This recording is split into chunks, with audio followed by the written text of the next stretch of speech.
रामायण में राम और रावण के बीच युद्ध एक महत्वपूर्ण और रोचक घटना है जो अच्छा और बुरा के बीच संघर्ष को प्रदर्शित करती है। किंवदंती के अनुसार युद्ध उसके बाद होता है जब रावण सीता भगवान राम की पत्नी को अपहरण करके उसे अपने लंका राज्य में ले जाता है। भगवान राम अपने निष्ठावान अनुयायियों की सहायता से रावण से मुकाबला करने और सीता को उसकी चंगुल से छुड़ाने के लिए तैयार होते हैं। रावण द्वारा सीता के अपहरण की खबर भगवान राम और उनकी सेना तक पहुंचती है।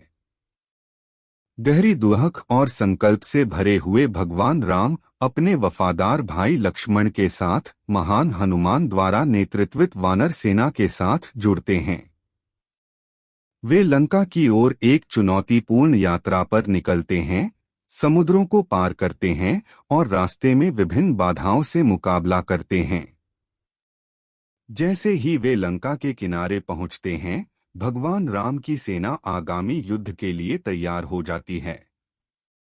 वानर सैनिक अपार शक्ति और कुशलता के लिए प्रसिद्ध रावण की सेना के खिलाफ खड़े हो जाते हैं।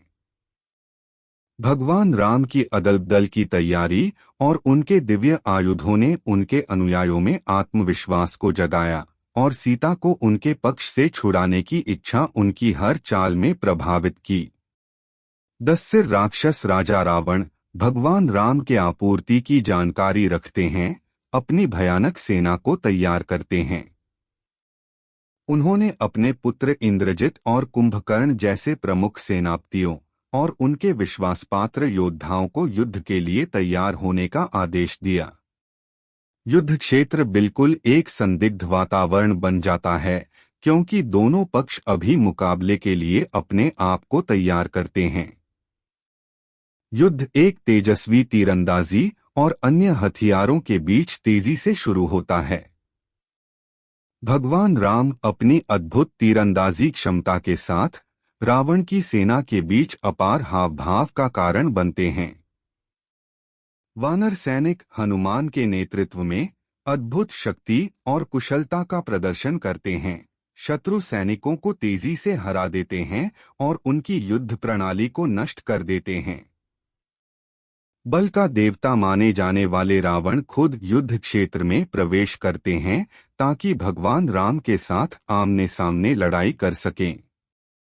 दोनों महान योद्धाओं के बीच का टकराव युद्ध की केंद्रीय बात बन जाता है।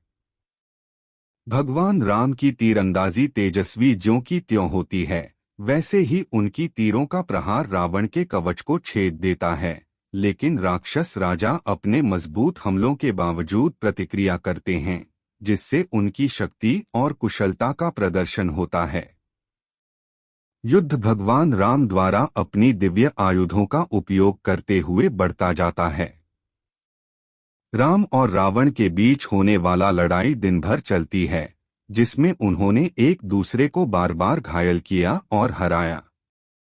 अंत में भगवान राम अपनी चालों के माध्यम से रावण के पराजय का कारण बनते हैं। वे रावण के रथ के पास पहुंचते हैं और उन्हें अपनी अद्भुत ब्रह्मास्त्र से मार डालते हैं, जिससे रावण विनाश को प्राप्त होते हैं। इस प्रकार राम और रावण के बीच का युद्ध एक महत्वपूर्ण अध्याय है, जिसमें धर्म और अधर्म के मध्य संघर्ष का प्रतीक दिखता है। यह युद्ध रामायण की महत्वपूर्ण कथाओं में से एक है, जिसने लोगों को सत्य, न्याय और धर्म की महत्वपूर्ण मुद्दों पर विचार करने के लिए प्रेरित किया है।